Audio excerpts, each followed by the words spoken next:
the team from Rhino Revolution, dehorning rhinos to try and keep these precious creatures safe.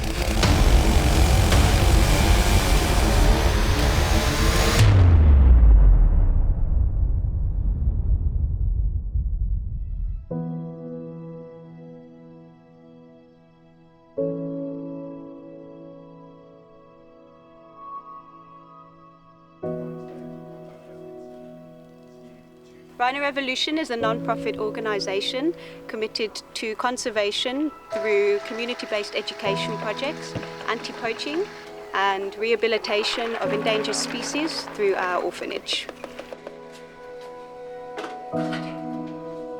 We have 24-hour security. It's obviously a very secure facility, and because we have rhino and pangolin being the most trafficked mammal on Earth at the moment, so our security is very high priority.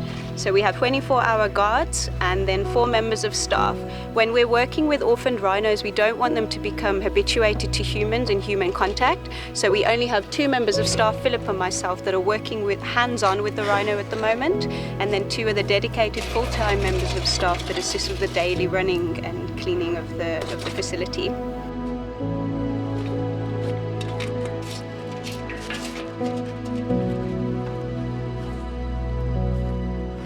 Rhino Revolution has done such an incredible job. They have already successfully released 5 orphan white rhino back into the wild.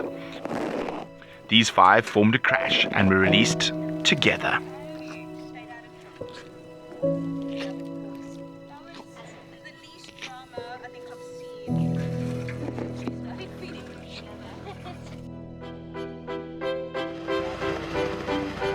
Good morning.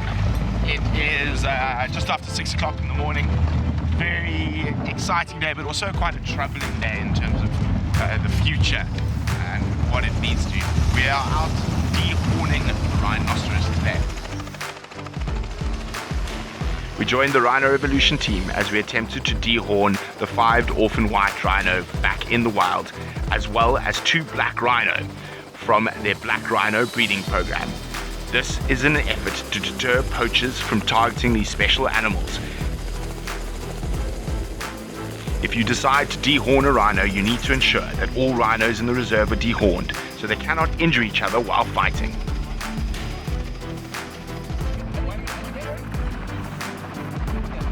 We put a blindfold on the rhino, and because it's a little bit awake, and that helps just calm it down.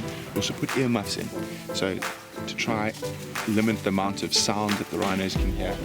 And as you can see, it's quite a big process. Lots of people around. Now, most of the people here are just coming to watch, and they've actually donated towards Rhino Revolution for the actual procedures. Obviously, it's expensive. Helicopters, vets, everything. But of course, a rhino without a horn is better than a dead rhino. The horn is measured and marked with white chalk to show the chainsaw operator where to cut without hitting the growing point or blood vessels in the center of the horn.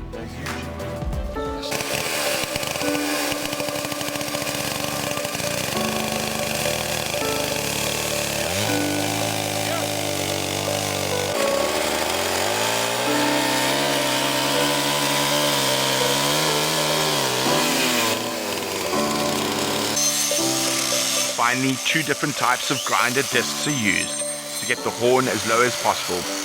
The lower you can get the horn every time this procedure is done, the longer it is till the next time the animals will have to be darted and dehorned again. Then the reversal drugs are given, and a slightly groggy rhino stumbles off, a bit bemused, back into the bush.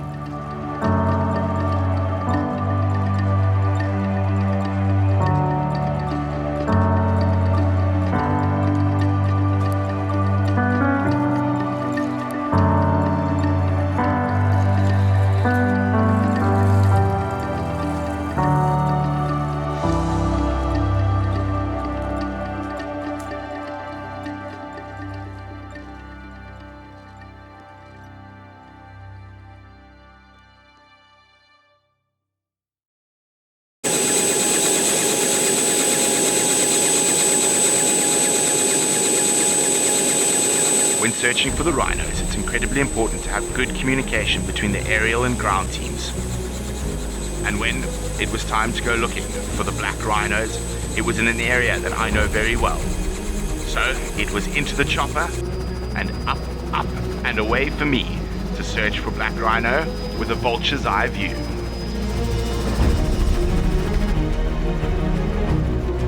We flew grids over the reserve to try find the rhino. Black rhino can be particularly elusive and hide under trees from the sound of the chopper.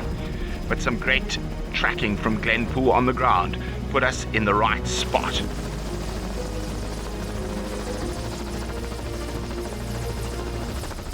And then some fantastic flying from the chopper pilot got Pete Rogers in the perfect spot to get the dart in. Then the chopper stays close to the rhinos till the ground team can be directed in and the vets can start their work. Darting and dehorning black or white rhino is a massive process and can be dangerous to both the animal and the humans trying to save them. It takes a skilled and dedicated team.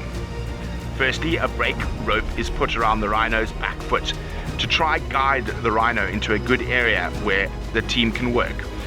But sometimes the bush can make this challenging, and those working close to the rhinos often have to be very quick on their feet.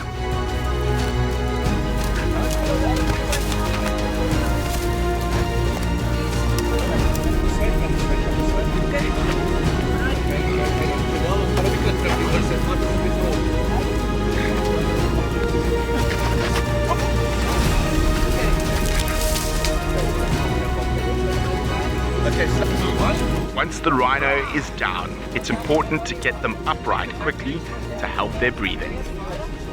Oxygen is also inserted into their nostrils.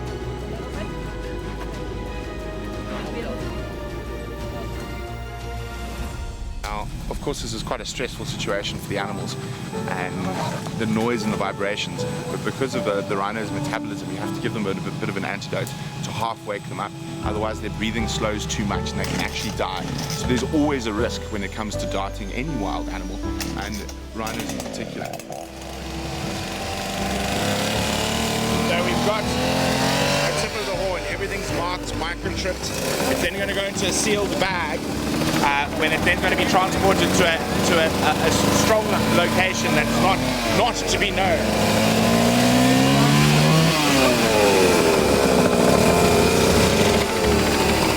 See, even on horns that have been dehorned, the rhino continue to work the horn, and it's quite an important part of rhino behavior to be able to rub and work the horn, and that's what actually brings the rhino horns to a point.